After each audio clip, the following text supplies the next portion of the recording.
10 বছরের বেশি প্রধানমন্ত্রী নয়, প্রস্তাবে একমত বিএনপি। একজন ব্যক্তি 10 বছরের বেশি প্রধানমন্ত্রী নয়, ঐক্যমত্য কমিশনের এমন প্রস্তাবে একমত হয়েছে বিএনপি। তবে সাংবিধানিক নিয়োগ কমিটির প্রস্তাবে রাজি নয় দলটি। বুধবার ঐক্যমত্য কমিশনের বৈঠক শেষে একথা জানান দলটির স্থায়ী কমিটির সদস্য সালাহউদ্দিন আহমেদ। সালাহউদ্দিন আহমেদ বলেন, পঞ্চম সংশোধনীয় মূলনীতি ও নতুন প্রস্তাবে রাজি হয়েছে বিএনপি, তবে তাতে ঐক্যমত্য প্রতিষ্ঠা হয়নি। সাংবিধানিক নিয়োগ কমিটি নিয়ে বিদ্যমান আইনে কমিশন বা সার্চ কমিটি করে দিলেই হবে। সেখানে সংস্কার করে জবাবদিহিতা আনাই উদ্দেশ্য, যাতে তারা নির্বাহী বিভাগের প্রভাব মুক্ত থাকে। তাহলে সংবিধানে নতুন করে একটা বডি তৈরি করা লাগে। তিনি আরো বলেন, আইনের সংস্কার না করে নির্বাহী বিভাগকে দুর্বল করার মনে হয় না।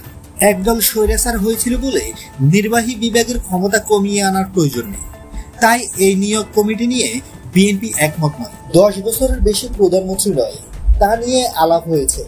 এই প্রস্তাবে একমত বিএনপি। বন্ধুরা, নিত্য নতুন এক্সক্লুসিভ খবরাখবর সবার আগে পেতে আমাদের ইউটিউব চ্যানেলটি সাবস্ক্রাইব করে পাশে থাকা বেল আইকনটি অন করে দেওয়ার অনুরোধ।